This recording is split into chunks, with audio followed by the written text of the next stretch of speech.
Assalamualaikum warahmatullahi wabarakatuh. Perkenalkan, saya Nurhanani Amira dan rekan saya Irvina Martia Pradiva akan menjelaskan patofisiologi gangguan saluran cerna atas, tipus abdominalis dan malabsorpsi.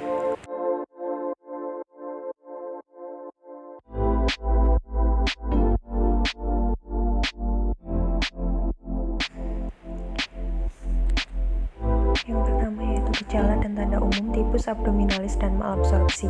Tipus abdominalis atau demam tifoid enteric fever merupakan penyakit infeksi akut yang mengenai saluran pencernaan dengan gejala demam lebih dari 1 minggu, gangguan pada pencernaan, gangguan kesadaran. Beberapa gejala yang sering ditemui pada tipus abdominalis antara lain yaitu demam, yang merupakan gejala utama pada tifoid. Yang kedua yaitu adanya gangguan saluran pencernaan yang umumnya gangguan pencernaan ditandai dengan ditemukannya bau mulut yang tidak sedap karena demam yang lama. Kemudian yang ketiga yaitu ada gangguan kesadaran.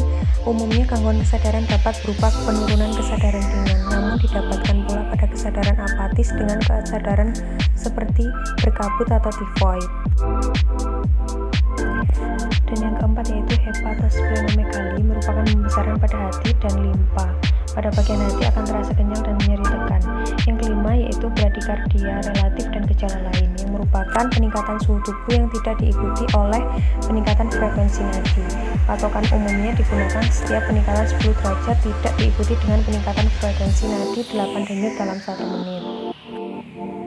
Selanjutnya yaitu gejala dan tanda umum malabsorpsi. Malabsorpsi merupakan kegagalan usus halus untuk menyerap jenis makanan tertentu. Ketidakmampuan menyerap tersebut dapat berupa satu jenis asam amino, lemak, gula, ataupun vitamin. Yang kedua, semua amino, lemak, dan gula. Dan yang ketiga, semua vitamin yang larut dalam lemak.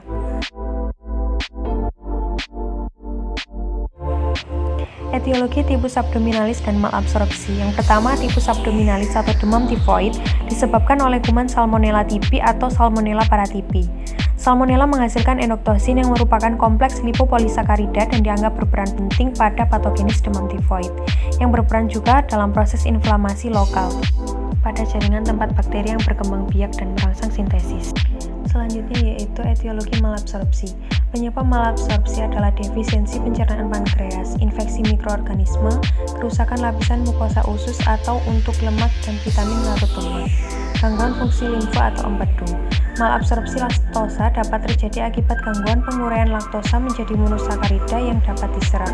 Hal ini dapat terjadi karena defisiensi kongenital enzim laktase. Epidemiologi tipus abdominalis dan malabsorpsi. Yang pertama, tipus abdominalis. Kasus tipus abdominalis atau demam tifoid diperkirakan 17 juta kasus penyakit yang terjadi secara global pada tahun 2015, terutama di Asia Selatan, Asia Tenggara, dan Afrika Sub-Sahara dengan beban dan insiden terbesar yang terjadi di Asia Selatan. Sedangkan menurut Rikesdas pada tahun 2007, kematian akibat demam tifoid memiliki proporsi kematian sebesar 1,6%. Di Indonesia, tifoid jarang dijumpai secara epidermis tetapi bersifat endermis dan banyak dijumpai di kota-kota besar.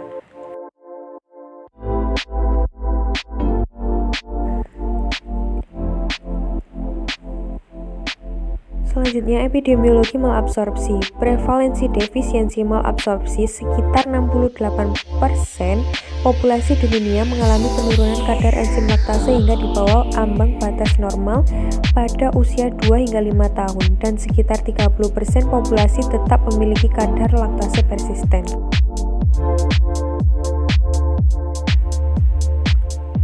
Diagnosis dan data medis pendukung tipus abdominalis dan malabsorpsi. Yang pertama, tipus abdominalis. Beberapa diagnosis yang dilakukan terhadap penyakit tipus abdominalis yaitu diagnosis klinis, etiologik, dan komplikasi. Pertama, dilakukan diagnosis klinis adalah kegiatan anamnesis dan pemeriksaan fisik untuk mendapatkan sindrom klinis demam tifoid. Selanjutnya ada 3 cara untuk diagnosis etiologik, yaitu membiarkan Salmonella typhi yang merupakan satu-satunya cara yang dapat dilakukan oleh laboratorium sampai ke daerah-daerah dan pemeriksaan pelacak DNA Salmonella typhi dengan PCR atau polymerase chain reaction yang merupakan identifikasi dengan teknik hibridisasi asam nukleat atau amplifikasi DNA.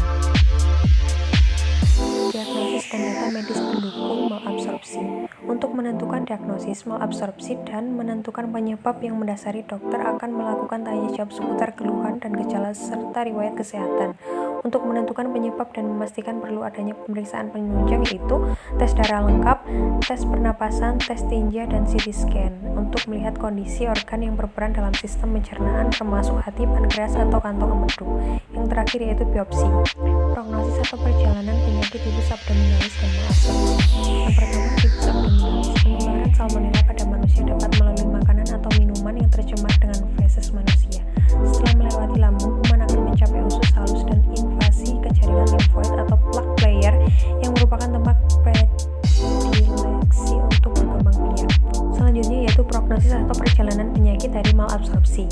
Secara normal, proses pencernaan dan penyerapan makanan akan melalui 3 tahapan, yaitu proses pengolahan makanan pada usus, penyerapan zat nutrisi oleh lapisan mukosa usus, dan proses pengaliran zat nutrisi tersebut ke seluruh tubuh melalui aliran darah.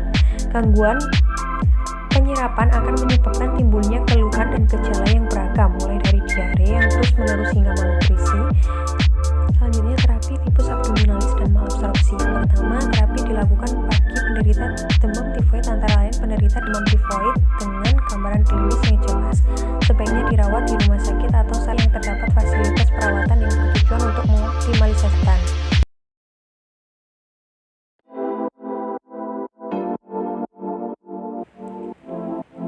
Dan yang kedua yaitu terapi simptomatik dapat diberikan dengan pertimbangan untuk perbaikan keadaan umum penderita seperti roboransia atau vitamin antipiretik untuk kenyamanan penderita, terutama untuk anak-anak. Yang ketiga, pemberian antimikroba yang umumnya dapat berupa antibiotik seperti karamfenicol, ceftriaxone, ampicillin, atau amoxicillin. Selanjutnya, terapi yang diberikan pada penderita malabsorpsi. Tujuan pengobatan malabsorpsi adalah meredakan keluhan, mengatasi penyakit yang mendasari kondisi tersebut, dan mencegah komplikasi. Beberapa hal yang dapat dilakukan atau metode yang dilakukan untuk menangani malabsorpsi. Yang pertama, dengan pemenuhan cairan tubuh, karena penderita malabsorpsi sering mengalami diare kronis hingga rentan menyebabkan dehidrasi yang bisa berakibat fatal. Dan yang kedua, pengaturan nutrisi atau pengaturan diet dan pola makan penting dilakukan untuk mencegah komplikasi akibat malabsorpsi. Dan pemberian obat-obatan seperti obat untuk menghentikan diare, peradangan atau inflamasi, suplemen protease atau lipase.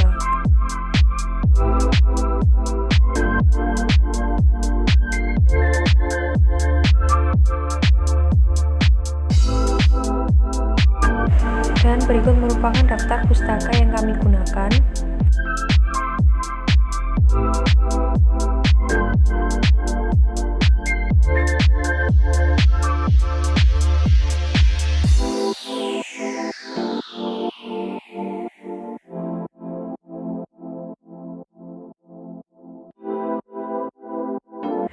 Cukup sekian dapat kami sampaikan. Apabila ada kurang lebihnya, kami mohon maaf yang sebesar-besarnya.